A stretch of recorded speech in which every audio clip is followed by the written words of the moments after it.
बंधुगण भलगपर अष्टादश पुराण को आपण मानकु स्वागत। आपण जानती कि आमर गोटिए सामान्य भूल किपरि आम जीवनर समस्त सुख शांति को छड़ाई नहीं पारे। काहींकि आम शास्त्र रे किछि निर्दिष्ट समय को अत्यंत संवेदनशील बोली कहा जाइछि। केबे कौन एवं किपरि कले आम घरु मां लक्ष्मी सबुदिन पाई विदाय नियंती से विषय रे आज आमे आलोचना करिबा। आज आमे नहीं आसीछु एभली एक गभीर प्रसंग जहाँ आपणको भाग्य और भविष्यत सह जड़ित। संध्या समय बा सूर्यास्त परे एमिति किछि कार्य अछि जहाकु कले घर को दरिद्रता और अशांति माड़ी आसे। एही विषयटी पद्म पुराण एवं श्रीमद् भागवतर विभिन्न प्रसंगरु आसीछि, जेउठारे महर्षि नारद और भगवान श्रीहरिको मध्यरे एही विषय रे गभीर चर्चा होइछि। आजिर एही भिडियो रे आमे सेही गूढ़ रहस्य को उन्मोचन करिबा। तेबे एही छटी काम कौन ताहा शेष पर्यंत न शुणिले आपण बुझी पारिबे नाही। आरंभ करिबा पूर्वरु जदि आपण आम चैनल को प्रथम करी आसिछंती तेबे भिडियोटी को लाइक करंतु, शेयर करंतु एवं आम परिवारर सदस्य हेबा पाई चैनल को सब्सक्राइब निश्चय करंतु। चालंतु आरंभ करिबा आजिर विशेष प्रसंग। बंधुगण समय थिला सत्य जुगर। चतुर्दिगरे शांति और भक्तिर वातावरण। दिने देवर्षि नारद नारायण नारायण ध्वनि करी वैकुंठ धामरे प्रवेश कले। सेठारे प्रभु श्रीहरि मां लक्ष्मी सह शेषनाग सज्जारे विराजमान करिथिले। नारदंको मनरे एक गभीर जिज्ञासा थिला। से प्रभुंकु प्रणाम करी पचारिले, हे प्रभु, आपण तो जगतर नाथ, आपणको कृपारु संसार परिचालित हेउछि। किंतु मु देखुछि किछि मनुष्य अत्यधिक परिश्रम करी मध्य दरिद्रतार शिकार हेउछंती। सेमानंको घरे अशांति लागी रहुछि। एहार कारण कौन? केउ अजना भूल जोगु मां लक्ष्मी सेमानंको उपरे रुष्ट हुअंती। भगवान श्रीहरि मृदु हसी कहिले, हे देवर्षि, मनुष्य निजर कर्म और समयर अपव्यवहार जोगु ही दुख भोग करे। विशेष करी संध्या समय बा सूर्यास्तर संधिक्षण अत्यंत गुरुत्वपूर्ण। एही समय रे किछि निर्दिष्ट कार्य करिबा बारण करा जाइछि। जेउमाने एहाकु मानंती नाही सेमाने निज हातरे निजर दुर्भाग्य को निमंत्रण करंती। नारद पचारिले, प्रभु, सूर्यास्त समय तो देवाराधनार समय। सेही समय रे एमिति केउ काम अछि जाहाकु कले मां लक्ष्मी घर त्याग करंती। प्रभु उत्तर देले, नारद, सूर्यास्त परे सर्वप्रथमे जेउ भूल मनुष्य करे ताहा हेउछि निद्रा बा सोइबा। जेउ व्यक्ति सूर्यास्त समय रे शयन करे तार आयुष विद्या एवं श्री क्षय हुए। एही प्रसंगरे एक सुंदर पद्य पद्म पुराणर सृष्टि खंडरे वर्णित अछि। चत्वारि खलु कर्माणि संध्या काले विवर्जते, आहारं मैथुनं निद्रां स्वाध्यायं चैव चतुर्थकम्। भावार्थ हेला संध्या समय रे चारोटी कार्य सर्वदा वर्जन करिबा उचित, भोजन करिबा, मैथुन, शोइबा एवं पाठ पढ़िबा। बंधुगण प्रभु श्रीहरि एठारे स्पष्ट करिसंती जे सूर्यास्त समय रे शोइबा द्वारा शरीर रे तामसिक गुण वृद्धि पाए। जेउ घरे लोके संध्या समय रे शुअंती सेठारे दरिद्रता बास करे, कारण सेही समय हेउछि घर को लक्ष्मी आसीबार समय। जदि गृहकर्ता बा परिवारर सदस्य शोई रहंती तेबे मां लक्ष्मी सेही द्वाररु फेरी जांती। नारद पचारिले, प्रभु, एहार कौन कौनसी परिणाम पूर्वरु केही भोगिछंती? श्रीहरि कहिले, निश्चय नारद, तुमको एक प्राचीन कथा सुनाउछि जेउठारे समयर अवमानना जोगु किपरि विनाश घटिथिला। बंधुगण भगवान श्रीहरि नारदंको चाहि कहिले, हे देवर्षि, तुमको मु संध्या समयर गुरुत्व बुझाइबा पाई एक ज्वलंत उदाहरण देउछि। महर्षि कश्यपंको दुई पत्नी थिले, अदिति एवं दिति। अदितिंको संतान माने देवता हेले, किंतु दितिंको मनरे एक शक्तिशाली संतान पाई लालसा जाग्रत हेला। दिने संध्या समय रे जेतेबेले सूर्य अस्त हेउथिले एवं महर्षि कश्यप भगवान शिवंको ध्यान रे मग्न थिले, सेही समय रे दिति तांको निकटकु जाई संतान प्राप्ति पाई जिद कले। महर्षि कश्यप धीर स्वर रे बुझाइथिले, हे प्रिये, एहा संध्या समय। एही समय रे भगवान शिव निजर प्रमथ गणंक सह भ्रमण करंती। एहा मैथुन पाई निषिद्ध समय। एही समय रे संयम रक्षा नकले गर्भस्थ संतान असुर होई जन्म नेबो। किंतु दिति निज कामना बशवर्ती होई कौनसी कथा शुणिले नाही। परिणाम स्वरूप तांको गर्भरु हिरण्याक्ष और हिरण्यकशिपु भली भयंकर असुर जन्म नेले। ଯେଉଁମାନେ ସମଗ୍ର ସଂସାରରେ ହାହାକାର ସୃଷ୍ଟି କଲେ। ଶ୍ରୀହରି କହିଲେ, ନାରଦ, ଏହା ହିଁ ହେଉଛି ସମୟର ପ୍ରଭାବ। ସନ୍ଧ୍ୟା ସମୟରେ ଯିଏ ଉଗ୍ର କାମନାର ବଶବର୍ତ୍ତୀ ହୁଏ ବା ଶାରୀରିକ ସମ୍ବନ୍ଧ ରଖେ, ତାର ସନ୍ତାନ କୁସଂସ୍କାରୀ ହୁଏ ଏବଂ ପରିବାରରେ କେବଳ କଳିଝଗଡ଼ା ହିଁ ରହେ। ଦେବର୍ଷି ନାରଦ ବିସ୍ମିତ ହୋଇ ପଚାରିଲେ, ପ୍ରଭୁ, ଶୋଇବା ଏବଂ ମୈଥୁନ ପରେ ଆଉ କେଉଁ କାମ ଅଛି ଯାହାକୁ ସୂର୍ଯ୍ୟାସ୍ତ ପରେ କରିବା ସର୍ବଥା ଅନୁଚିତ? ଶ୍ରୀହରି କହିଲେ, ଦ୍ୱିତୀୟ ଭୁଲ ହେଉଛି ଭୋଜନ ବା ଖାଇବା। ସନ୍ଧ୍ୟା ସମୟରେ କଦାପି ଭୋଜନ କରିବା ଉଚିତ ନୁହେଁ। ଯେଉଁମାନେ ସୂର୍ଯ୍ୟାସ୍ତ ସମୟରେ ଭୋଜନ କରନ୍ତି ସେମାନଙ୍କ ପାଚନ ଶକ୍ତି କ୍ଷୀଣ ହୁଏ ଏବଂ ସେମାନେ ନିଜ ଜନ୍ମ ଜନ୍ମାନ୍ତରର ପୁଣ୍ୟ ହରାଇ ବସନ୍ତି। ଆଜିକାଲିର ମନୁଷ୍ୟ ଏହାକୁ ସାମାନ୍ୟ କଥା ବୋଲି ଭାବୁଛି, କିନ୍ତୁ ବନ୍ଧୁଗଣ, ଶାସ୍ତ୍ର ଅନୁସାରେ ସନ୍ଧ୍ୟା ସମୟର ଭୋଜନ ଶରୀର ପାଇଁ ବିଷ ସଦୃଶ। ଏହି କଥାକୁ ପ୍ରମାଣ କରିବା ପାଇଁ ମହାଭାରତର ଅନୁଶାସନ ପର୍ବରେ ମଧ୍ୟ ସ୍ପଷ୍ଟ ଭାବେ ଲେଖାଯାଇଛି କି ଯିଏ ସନ୍ଧ୍ୟାର ସନ୍ଧିକ୍ଷଣରେ ଆହାର ଗ୍ରହଣ କରେ ସେ ଅନେକ ରୋଗର ଶିକାର ହୁଏ। ଶ୍ରୀହରି ପୁଣି କହିଲେ, ନାରଦ, ତୃତୀୟ ଭୁଲ ହେଉଛି ପଢ଼ାପଢ଼ି କରିବା।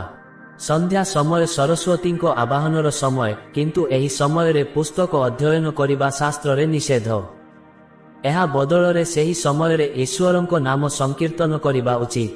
ନାରଦ ପଚାରିଲେ, ପ୍ରଭୁ, କ'ଣ ଏହା କେବଳ ଘର ଭିତରର କାମ ପାଇଁ ସୀମିତ? ବାହାରର ବ୍ୟବହାର କିମ୍ବା ଲେଣଦେଣ ଉପରେ ମଧ୍ୟ କିଛି ପ୍ରଭାବ ପଡ଼େ କି? ଶ୍ରୀହରି ଗମ୍ଭୀର ହୋଇ କହିଲେ, ହଁ ନାରଦ, ଚତୁର୍ଥ ଏବଂ ସବୁଠାରୁ ଗୁରୁତ୍ୱପୂର୍ଣ୍ଣ କାମ ହେଉଛି ଆର୍ଥିକ ନେଣଦେଣ। ବନ୍ଧୁଗଣ, ଭଗବାନ ଶ୍ରୀହରିଙ୍କ ମୁଖରୁ ଶାସ୍ତ୍ରର ଏହି ଗୂଢ଼ ରହସ୍ୟ ଶୁଣି ଦେବର୍ଷି ନାରଦ ଅତ୍ୟନ୍ତ ଏକାଗ୍ର ହୋଇଗଲେ। ପ୍ରଭୁ ପୁଣି କହିଲେ, ନାରଦ, ସୂର୍ଯ୍ୟାସ୍ତ ସମୟରେ ମନୁଷ୍ୟ କରୁଥିବା ଚତୁର୍ଥ ବଡ଼ ଭୁଲ ହେଉଛି ଧନର ଆଦାନ ପ୍ରଦାନ ବା ଋଣ ଦେବା। ମନେରଖ ନାରଦ, ସନ୍ଧ୍ୟା ସମୟ ହେଉଛି ମା ଲକ୍ଷ୍ମୀଙ୍କ ଆଗମନର ସମୟ। ଯେଉଁ ସମୟରେ ମା ଲକ୍ଷ୍ମୀ ଗୃହକୁ ପ୍ରବେଶ କରନ୍ତି, ସେହି ସମୟରେ ଯଦି କେହି ଘରୁ ଟଙ୍କା ପଇସା କାହାକୁ ଋଣ ଦିଏ ବା ଦାନ କରେ, ତେବେ ଲକ୍ଷ୍ମୀ ସେହି ବ୍ୟକ୍ତି ଉପରେ ରୁଷ୍ଟ ହୁଅନ୍ତି। ସେ ଭାବନ୍ତି ଯେ ଏହି ଗୃହରେ ମୋର କୌଣସି ଆବଶ୍ୟକତା ନାହିଁ, ତେଣୁ ସେ ସବୁଦିନ ପାଇଁ ସେହି ଘର ତ୍ୟାଗ କରି ଚାଲିଯାଆନ୍ତି। ନାରଦ ପଚାରିଲେ, ପ୍ରଭୁ, ଦାନ ତ ଏକ ପୁଣ୍ୟ କାମ। କ'ଣ ସନ୍ଧ୍ୟା ସମୟରେ ଦାନ କରିବା ମଧ୍ୟ ପାପ? ଶ୍ରୀହରି ମୃଦୁ ହସି କହିଲେ, ନାରଦ, ଦାନର ଏକ ନିର୍ଦ୍ଦିଷ୍ଟ ସମୟ ଥାଏ। ସୂର୍ଯ୍ୟାସ୍ତ ପରେ ବିଶେଷ କରି କ୍ଷୀର, ଦହି, ଲୁଣ ଏବଂ ଧଳା ରଙ୍ଗର ବସ୍ତୁ କାହାକୁ ଦେବା ଉଚିତ ନୁହେଁ। କାରଣ ଏହି ସବୁ ବସ୍ତୁ ଶୁକ୍ର ଏବଂ ଚନ୍ଦ୍ରଙ୍କ ସହ ଜଡ଼ିତ, ଯାହା ମା ଲକ୍ଷ୍ମୀଙ୍କ ପ୍ରତୀକ। ସନ୍ଧ୍ୟାବେଳେ ଏହି ସବୁ ଜିନିଷ ପଡ଼ୋଶୀଙ୍କୁ ଦେଲେ ନିଜ ଘରର ସୌଭାଗ୍ୟ ଅନ୍ୟ ଘରକୁ ଚାଲିଯାଏ। ଏହି ସମୟରେ ଶ୍ରୀହରି ଏକ ପଦ୍ୟ କୁର୍ମ ପୁରାଣରୁ ଉଦ୍ଧାର କରି କହିଲେ, ନ ଲକ୍ଷ୍ମୀର ସ୍ଥିରତାଂ ଜାତି ଯସ୍ୟ ସନ୍ଧ୍ୟାସୁ ମୈଥୁନମ୍ ଅତ୍ୟାହାରଃ ପ୍ରଦାନଞ୍ଚ ତ୍ୟକ୍ତ ଶୌଚସ୍ୟ ମାନବ। ଭାବାର୍ଥ ହେଲା, ଯେଉଁ ବ୍ୟକ୍ତି ସନ୍ଧ୍ୟା ସମୟରେ ମୈଥୁନ କରେ, ଅତ୍ୟଧିକ ଭୋଜନ କରେ, ନିଜର ଲକ୍ଷ୍ମୀ ବା ଧନ ଅନ୍ୟକୁ ପ୍ରଦାନ କରେ ଏବଂ ଶୌଚ ବା ପବିତ୍ରତା ରକ୍ଷା କରେ ନାହିଁ, ତାଙ୍କ ପାଖରେ ଲକ୍ଷ୍ମୀ କେବେ ବି ସ୍ଥିର ହୋଇ ରହନ୍ତି ନାହିଁ। ଶ୍ରୀହରି ପୁଣି କହିଲେ, ବନ୍ଧୁଗଣ, ପଞ୍ଚମ ଭୁଲ ହେଉଛି ତୁଳସୀ ପତ୍ର ଛିଣ୍ଡାଇବା। ତୁଳସୀ ମା ହେଉଛନ୍ତି ମୋର ପ୍ରିୟା। ସୂର୍ଯ୍ୟାସ୍ତ ପରେ ତୁଳସୀ ବୃକ୍ଷକୁ ସ୍ପର୍ଶ କରିବା ବା ତାଙ୍କ ପତ୍ର ଛିଣ୍ଡାଇବା ଏକ ମହାପାପ। ଏହା କଲେ ମନୁଷ୍ୟକୁ ଦରିଦ୍ରତା ଭୋଗିବାକୁ ପଡ଼େ। ସନ୍ଧ୍ୟା ସମୟରେ କେବଳ ତୁଳସୀ ମୂଳରେ ଦୀପଟିଏ ପ୍ରଜ୍ୱଳନ କରି ତାଙ୍କୁ ପ୍ରଣାମ କରିବା ହିଁ ଉଚିତ। ନାରଦ ଜିଜ୍ଞାସା କରି ପଚାରିଲେ, ପ୍ରଭୁ, ଏସବୁ ବ୍ୟତୀତ ଘରର ସଫାସୁତୁରାକୁ ନେଇ ମଧ୍ୟ କ'ଣ କିଛି ନିୟମ ଅଛି? ଶ୍ରୀହରି କହିଲେ, ହଁ ନାରଦ, ଷଷ୍ଠ ଭୁଲ ହେଉଛି ଝାଡ଼ୁ ଲଗାଇବା ବା ସଫା କରିବା। ସନ୍ଧ୍ୟା ସମୟରେ ଘର ଝାଡ଼ୁ କରିବା ଅର୍ଥ ହେଉଛି ଘରୁ ମା ଲକ୍ଷ୍ମୀଙ୍କୁ ବାହାର କରିବା। ଯେଉଁମାନେ ସୂର୍ଯ୍ୟାସ୍ତ ପରେ ଅଳିଆ ବାହାରେ ଫୋପାଡ଼ନ୍ତି, ସେମାନେ ନିଜ ହାତରେ ନିଜର ସୁଖକୁ ଫୋପାଡ଼ି ଦିଅନ୍ତି। ବନ୍ଧୁଗଣ, ଭଗବାନ ଶ୍ରୀହରିଙ୍କ ଏହି 6ଟି କଥା ସାମାନ୍ୟ ମନେହେଲେ ମଧ୍ୟ ଏହା ଆମ ଜୀବନର ମୂଳଦୁଆ। ନାରଦ ଏବେ ପଚାରିଲେ, ପ୍ରଭୁ, ଯଦି କେହି ଏହି ଭୁଲ ଅଜାଣତରେ କରିଦିଏ, ତେବେ ତାର ଉପାୟ କ'ଣ? ଆଉ ସନ୍ଧ୍ୟା ସମୟରେ କ'ଣ କଲେ ମା ଲକ୍ଷ୍ମୀ ପ୍ରସନ୍ନ ହୁଅନ୍ତି? ପ୍ରଭୁ ଶ୍ରୀହରି ଏକ ନୂତନ ଗଳ୍ପ ମାଧ୍ୟମରେ ଏହାର ଉତ୍ତର ଦେବାକୁ ପ୍ରସ୍ତୁତ ହେଲେ।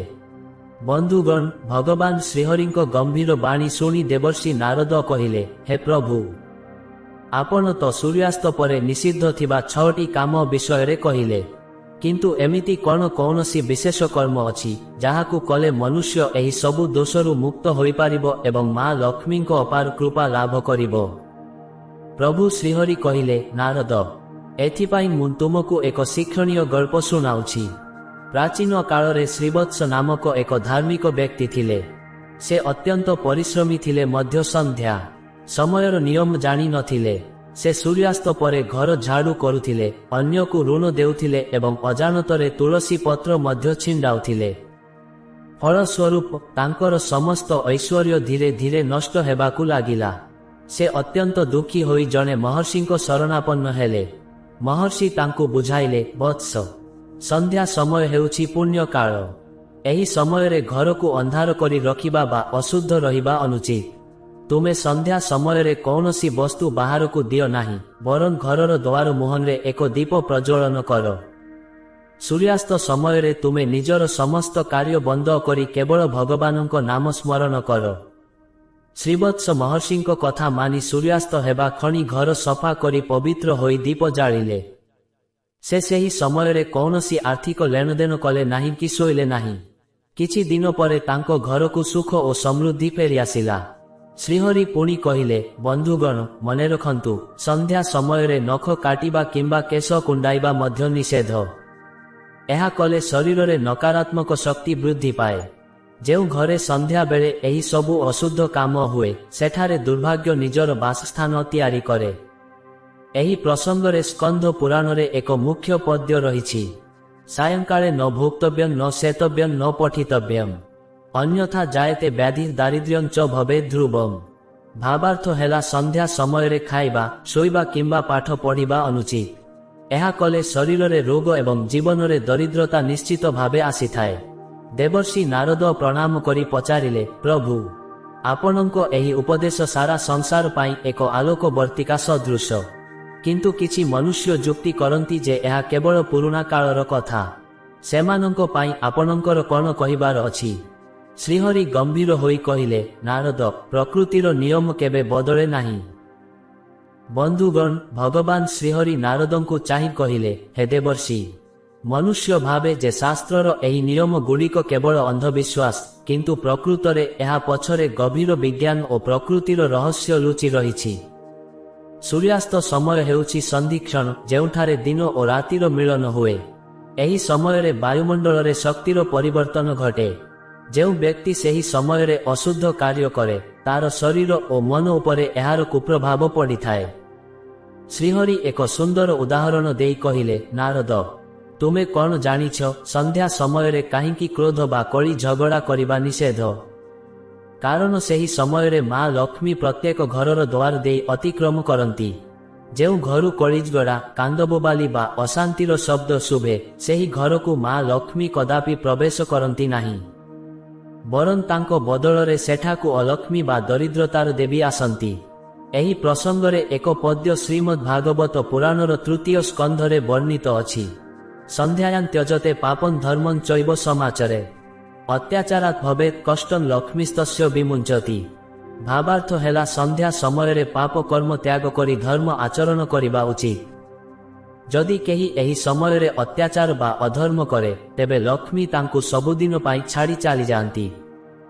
ନାରଦ ପଚାରିଲେ, ପ୍ରଭୁ, ଆଜିକାଲି ମନୁଷ୍ୟ ସନ୍ଧ୍ୟା ସମୟରେ ବାହାରେ ବୁଲନ୍ତି, ହସଖୁସି କରନ୍ତି ଏବଂ ଅନେକ ସମୟରେ ମଦ୍ୟପାନ ବା ଅନ୍ୟାନ୍ୟ ଖରାପ ଅଭ୍ୟାସରେ ମଗ୍ନ ରହନ୍ତି। ଏହାର ପରିଣାମ କ'ଣ ହୁଏ? ଶ୍ରୀହରି ଗମ୍ଭୀର ହୋଇ କହିଲେ, ନାରଦ, ସନ୍ଧ୍ୟା ସମୟରେ ନିଶା ଦ୍ରବ୍ୟ ସେବନ କରିବା ଦ୍ୱାରା ମନୁଷ୍ୟର ବୁଦ୍ଧି ନଷ୍ଟ ହୁଏ।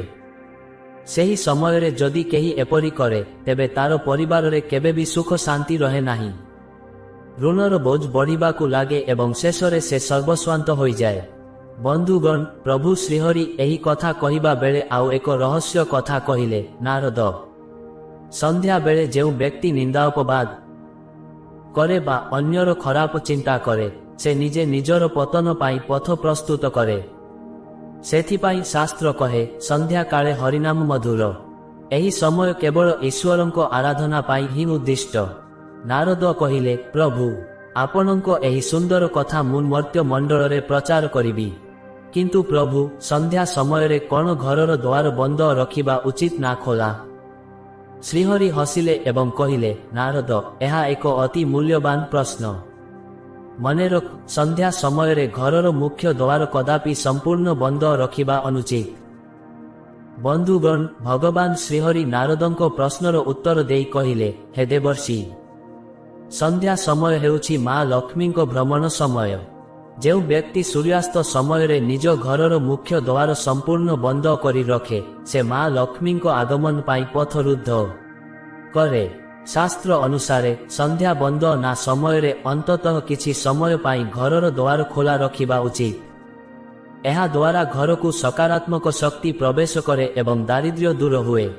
ପ୍ରଭୁ ପୁଣି କହିଲେ, ନାରଦ, ମନୁଷ୍ୟ ଆଉ ଏକ ବଡ଼ ଭୁଲ କରେ, ତାହା ହେଉଛି ସନ୍ଧ୍ୟା ସମୟରେ ଅନ୍ଧାରରେ ରହିବା। ସୂର୍ଯ୍ୟ ଅସ୍ତ ହେବା ପରେ ଯେଉଁ ଘରେ ଆଲୋକ ଜଳେ ନାହିଁ ବା ଯେଉଁ ଘର ସମ୍ପୂର୍ଣ୍ଣ ଅନ୍ଧକାରମୟ ହୋଇ ରହେ, ସେଠାରେ ନକାରାତ୍ମକ ଶକ୍ତି ବାସ କରନ୍ତି। ସେଥିପାଇଁ ସନ୍ଧ୍ୟା ହେବା କ୍ଷଣି ଘରର ଦେବୀ ମନ୍ଦିର ବା ପୂଜା ଘରେ ଏବଂ ତୁଳସୀ ମୂଳରେ ଦୀପଟିଏ ନିଶ୍ଚୟ ଜାଳିବା ଉଚିତ। ଦୀପର ଆଲୋକ କେବଳ ଅନ୍ଧାର ଦୂର କରେ ନାହିଁ, ଏହା ଜୀବନର ଦୁର୍ଭାଗ୍ୟକୁ ମଧ୍ୟ ପୋଡ଼ି ଭସ୍ମ କରିଦିଏ। ଏହି ପ୍ରସଙ୍ଗରେ ଶ୍ରୀପଦ୍ମ ପୁରାଣରୁ ଏକ ସୁନ୍ଦର ପଦ୍ୟ ଶୁଣନ୍ତୁ। ଦୀପେନ ରହିତା ସନ୍ଧ୍ୟା ଯସ୍ୟ ଗେହେ ପ୍ରଜାୟତେ ତସ୍ୟ ଭାଗ୍ୟଂ କ୍ଷୟଂ ଜାତି ଲକ୍ଷ୍ମୀସ୍ତ୍ୟଜତି ତନ୍ନରମ୍।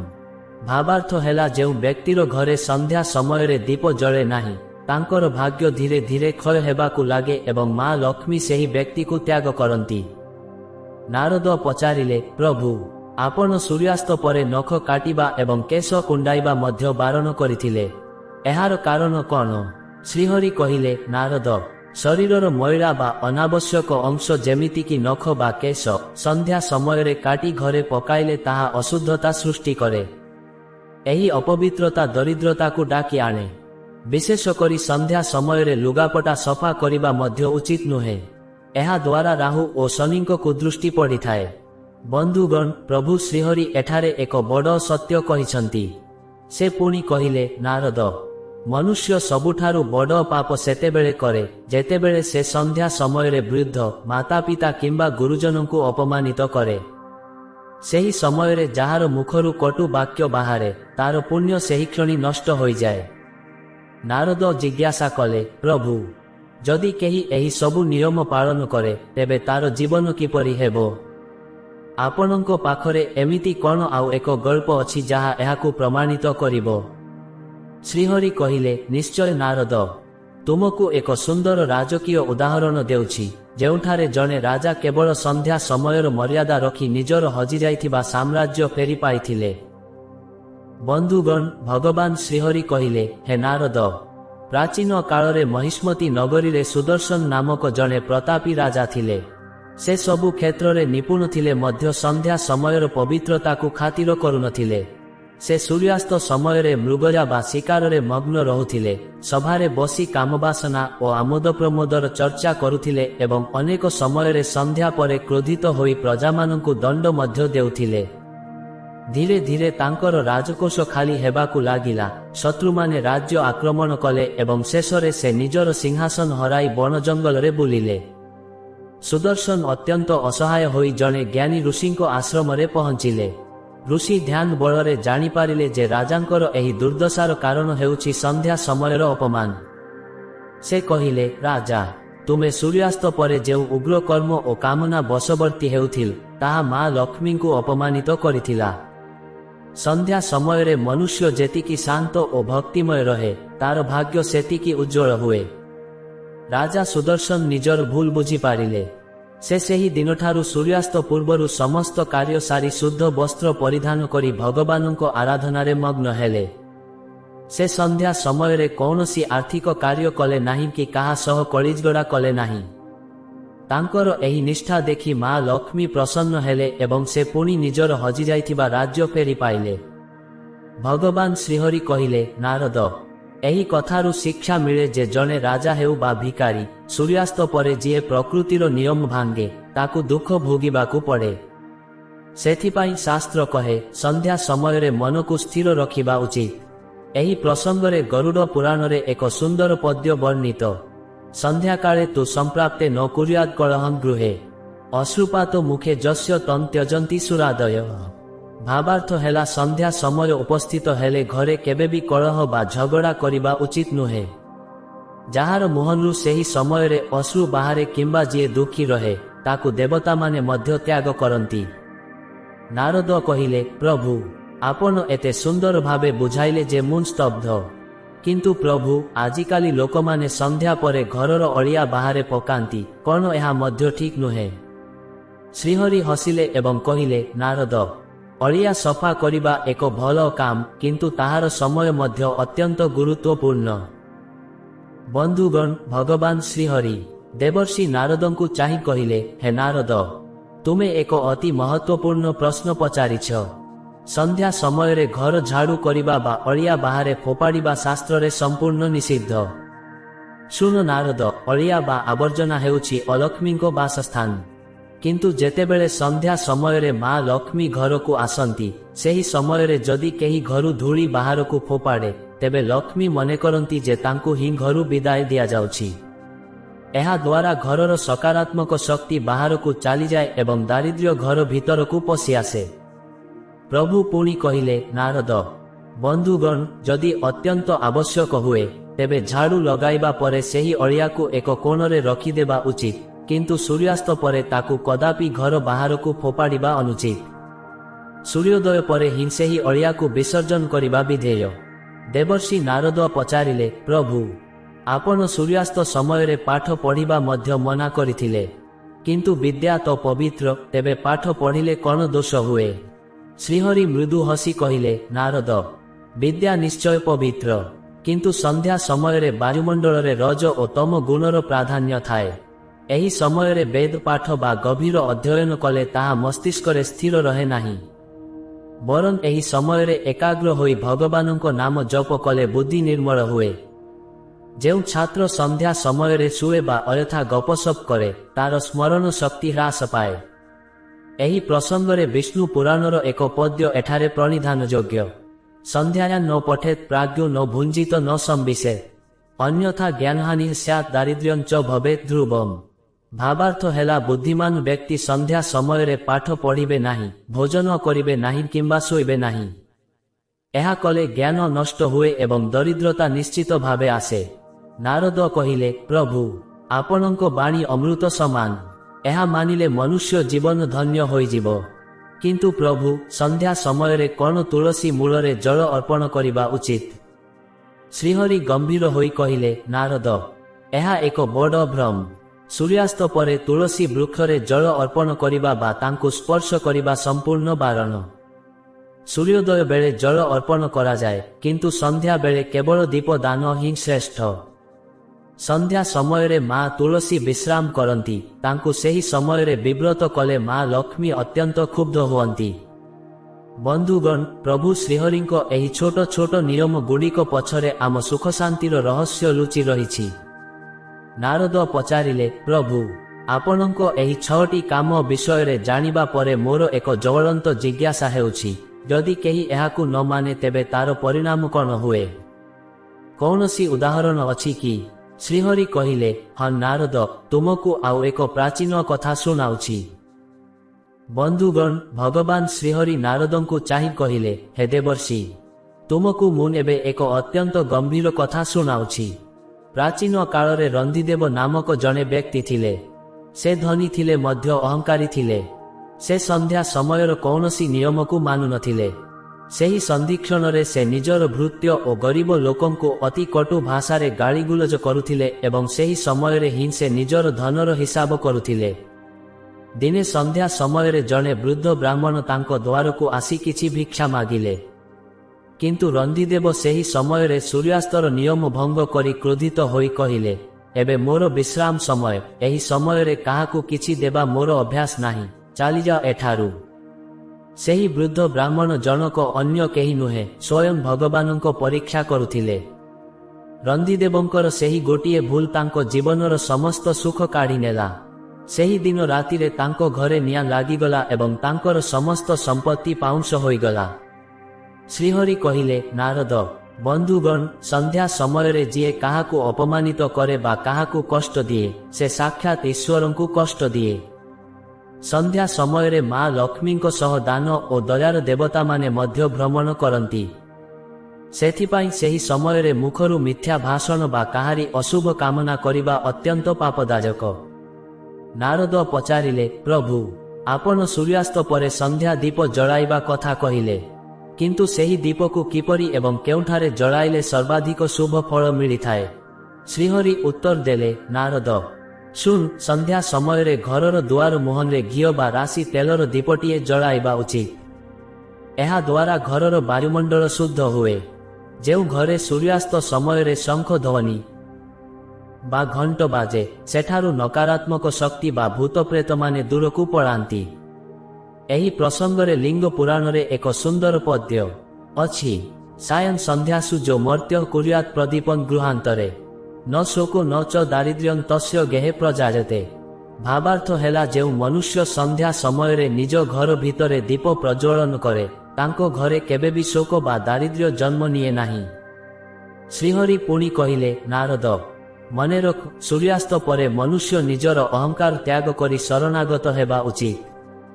ଯଦି ଜଣେ ଭୁଲରେ ବି ସନ୍ଧ୍ୟା ବେଳେ ଶୋଇରହେ କିମ୍ବା କାହାର ଅମଙ୍ଗଳ ଚିନ୍ତା କରେ, ତେବେ ତାର ଭବିଷ୍ୟତ ଅନ୍ଧକାରମୟ ହୋଇଯାଏ।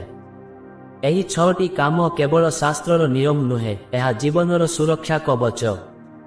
ନାରଦ କହିଲେ, ପ୍ରଭୁ, ଆପଣଙ୍କ ଏହି ଅମୃତ ବାଣୀ ଆଜିର ଯୁଗ ପାଇଁ ଅତ୍ୟନ୍ତ ପ୍ରାସଙ୍ଗିକ।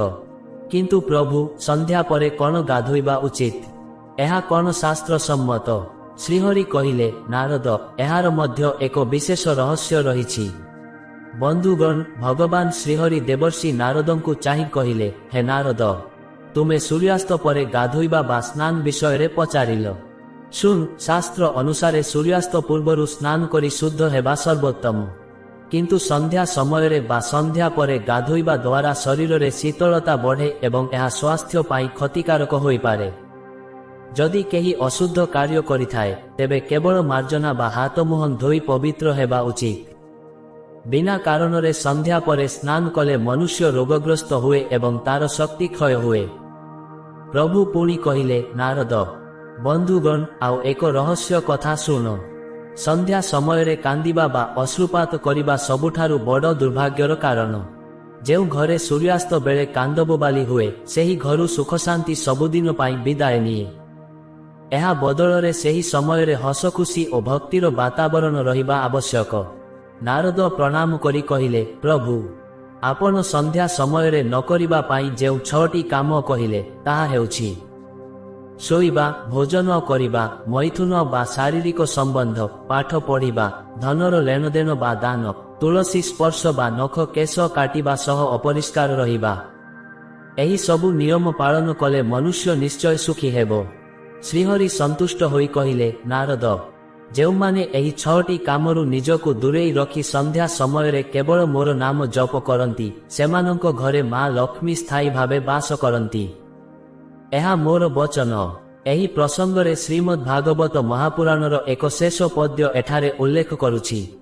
ସନ୍ଧ୍ୟାକାଳଂ ପ୍ରତୀକ୍ଷନ୍ତେ ଦେବାଃ ସର୍ବେ ସବାସବାଃ ତସ୍ମାତ୍ ସର୍ବଂ ପରିତ୍ୟଜ୍ୟ ଭଜ ସ୍ୱ ପୁରୁଷୋତ୍ତମମ୍। ଭାବାର୍ଥ ହେଲା, ଇନ୍ଦ୍ରଙ୍କ ସମେତ ସମସ୍ତ ଦେବତା ସନ୍ଧ୍ୟା ସମୟର ପବିତ୍ରତାକୁ ପ୍ରତୀକ୍ଷା କରନ୍ତି। ସେଥିପାଇଁ ସମସ୍ତ ସାଂସାରିକ ଓ ନିଷିଦ୍ଧ କାର୍ଯ୍ୟ ତ୍ୟାଗ କରି ସେହି ସମୟରେ କେବଳ ପୁରୁଷୋତ୍ତମ ଭଗବାନଙ୍କ ଭଜନ କରିବା ଉଚିତ। ଭଗବାନ ଶ୍ରୀହରିଙ୍କ ଏହି ଅମୃତ ବାଣୀ ଶୁଣି ଦେବର୍ଷି ନାରଦ ଧନ୍ୟ ହେଲେ ଏବଂ ନାରାୟଣ ନାରାୟଣ ଧ୍ୱନି କରି ବିଶ୍ୱ କଲ୍ୟାଣ ପାଇଁ ପ୍ରସ୍ଥାନ କଲେ। ବନ୍ଧୁଗଣ, ପ୍ରଭୁ ଶ୍ରୀହରିଙ୍କ ଏହି ଉପଦେଶ କେବଳ ଏକ ଗପ ନୁହେଁ, ଏହା ଆମ ଜୀବନର ସଂସ୍କାର। ଯଦି ଆମେ ସାମାନ୍ୟ ସତର୍କ ହେବା, ତେବେ ଆମ ଘରେ ଦାରିଦ୍ର୍ୟ କେବେ ବି ପ୍ରବେଶ କରିପାରିବ ନାହିଁ। ବନ୍ଧୁଗଣ, ଏବେ ସମୟ ଆସିଛି ସେହି ରହସ୍ୟକୁ ବୁଝିବାର, ଯାହାକୁ ନେଇ ଆମେ ଆଲୋଚନା ଆରମ୍ଭ କରିଥିଲୁ। ଆପଣମାନେ ହୁଏତ ଭାବୁଥିବେ, ସନ୍ଧ୍ୟା ସମୟରେ ଏହି 6ଟି କାମ କଲେ କିପରି ମା ଲକ୍ଷ୍ମୀ ବିଦାୟ ନିଅନ୍ତି? ଏହାର ଉତ୍ତର ଆମ ପୁରାଣର କିଛି ଅକୁହା କାହାଣୀରେ ଲୁଚି ରହିଛି। ପ୍ରଥମେ ଜାଣନ୍ତୁ ରାବଣର ଅହଙ୍କାର ବିଷୟରେ। ରାମାୟଣ ଅନୁସାରେ ରାବଣ ସନ୍ଧ୍ୟା ସମୟରେ ମୈଥୁନ ଓ ଉଗ୍ର କାମନାରେ ମଗ୍ନ ରହୁଥିଲେ। ସେ ସୂର୍ଯ୍ୟାସ୍ତ ପରେ ଅସୁର ଶକ୍ତିର ଉପାସନା କରୁଥିଲେ। ଫଳସ୍ୱରୂପ ତାଙ୍କର ସମସ୍ତ ସୁନା ଲଙ୍କା ଓ ଐଶ୍ୱର୍ଯ୍ୟ ଛାରଖାର ହୋଇଗଲା। ଶାସ୍ତ୍ର କହେ, ସନ୍ଧ୍ୟା ସମୟରେ ଯିଏ ଅସୁର ପ୍ରବୃତ୍ତି ଆପଣାଏ, ତାର ବିନାଶ ସୁନିଶ୍ଚିତ। ଦ୍ୱିତୀୟରେ ମହାଭାରତର ଶକୁନି। ଶକୁନି ପ୍ରାୟତଃ ସନ୍ଧ୍ୟା ସମୟରେ କପଟ ପାଶା ଖେଳ ଏବଂ ଧନର କୁପରିଚାଳନା କରୁଥିଲେ। ସେହି ସମୟରେ ସେ କ୍ରୂର ଯୋଜନା ପ୍ରସ୍ତୁତ କରୁଥିଲେ। ଶ୍ରୀକୃଷ୍ଣ କହିଛନ୍ତି ଯେ ସନ୍ଧ୍ୟା ସମୟରେ ଯିଏ ଛଳନା ଓ କ୍ରୋଧ କରେ ତାର ବଂଶ ନିର୍ମୂଳ ହୋଇଯାଏ। ଏଥିରୁ ସ୍ପଷ୍ଟ ହେଉଛି କାହିଁକି ସେହି ସମୟରେ ଆର୍ଥିକ ଲେଣଦେଣ ବା କଳିଯୋଡ଼ା ବାରଣ କରାଯାଇଛି। ତୃତୀୟ ଗଳ୍ପଟି ହେଉଛି ଭକ୍ତ ପ୍ରହ୍ଲାଦ ଓ ହିରଣ୍ୟକଶିପୁର। ଭଗବାନ ନୃସିଂହ ହିରଣ୍ୟକଶିପୁକୁ କେବେ ବଧ କରିଥିଲେ? ସେହି ସନ୍ଧ୍ୟା ବା ଗୋଧୂଳି ସମୟରେ। କାହିଁକି? କାରଣ ସେହି ସମୟ ହେଉଛି ଦୁଷ୍ଟର ବିନାଶ ଓ ଧର୍ମର ପ୍ରତିଷ୍ଠାର ସମୟ। ଏହି ସମୟରେ ଯିଏ ଅଧର୍ମ ପଥରେ ରହେ ତାକୁ କଠୋର ଦଣ୍ଡ ମିଳେ। ବନ୍ଧୁଗଣ, ଆମେ ଆଲୋଚନା କଲେ ସନ୍ଧ୍ୟା ସମୟରେ ଏହି 6ଟି କାମ କଲେ ଘରୁ ମା ଲକ୍ଷ୍ମୀ ସବୁଦିନ ପାଇଁ ବିଦାୟ ନିଅନ୍ତି। ଏବେ ଆପଣ ବୁଝିପାରୁଥିବେ ସୂର୍ଯ୍ୟାସ୍ତ ପରେ ଶୋଇବା, ଖାଇବା, ଶାରୀରିକ ସମ୍ବନ୍ଧ ରଖିବା, ପାଠ ପଢ଼ିବା, ଧନ ଦେବା ଏବଂ ଅପରିଷ୍କାର ରହିବା କିପରି ଆମ ଜୀବନର ସୌଭାଗ୍ୟକୁ ଦୁର୍ଭାଗ୍ୟରେ ପରିଣତ କରେ। ପଦ୍ମ ପୁରାଣ ଓ ଭାଗବତର ଏହି ସବୁ ଗଳ୍ପ ପ୍ରମାଣ କରୁଛି ଯେ ସନ୍ଧ୍ୟା ସମୟରେ ମା ଲକ୍ଷ୍ମୀ କେବଳ ସେହି ଘରକୁ ଆସନ୍ତି ଯେଉଁଠାରେ ଶୁଦ୍ଧତା, ଶାନ୍ତି ଏବଂ ଭକ୍ତି ଥାଏ। ତେଣୁ ସାବଧାନ, ସୂର୍ଯ୍ୟାସ୍ତ ପରେ ଏହି 6ଟି ଭୁଲ କରି ନିଜର ସର୍ବନାଶ କରନ୍ତୁ ନାହିଁ। ବନ୍ଧୁଗଣ, ଆପଣଙ୍କୁ ଆଜିର ଏହି ଭିଡିଓଟି କେମିତି ଲାଗିଲା କମେଣ୍ଟ ବକ୍ସରେ ନିଶ୍ଚୟ ଜଣାନ୍ତୁ। ଯଦି ଆପଣଙ୍କୁ ଏହି ତଥ୍ୟ ଭଲ ଲାଗିଥାଏ ତେବେ ଭିଡିଓଟିକୁ ଲାଇକ୍ ଏବଂ ସେୟାର କରନ୍ତୁ, ଯାହାଦ୍ୱାରା ଅନ୍ୟମାନେ ମଧ୍ୟ ଏହି ଜ୍ଞାନ ପାଇପାରିବେ। ଆମ ଚ୍ୟାନେଲକୁ ସବସ୍କ୍ରାଇବ୍ କରିବାକୁ ଭୁଲନ୍ତୁ ନାହିଁ। କମେଣ୍ଟ ବକ୍ସରେ ଜୟ ଶ୍ରୀ ହରି କିମ୍ବା ଜୟ ଜଗନ୍ନାଥ ନିଶ୍ଚୟ ଲେଖନ୍ତୁ। ମହାପ୍ରଭୁ ଆପଣଙ୍କୁ ଓ ଆପଣଙ୍କ ପରିବାରକୁ ସବୁବେଳେ ହସ ଖୁସିରେ ରଖନ୍ତୁ। ପୁଣି ଦେଖାହେବ ଏମିତି ଏକ ରହସ୍ୟମୟ ପୁରାଣ କଥା ସହ। ସେ ପର୍ଯ୍ୟନ୍ତ ବିଦାୟ ଦିଅନ୍ତୁ। ନମସ୍କାର। ଜୟ ଶ୍ରୀ ହରି।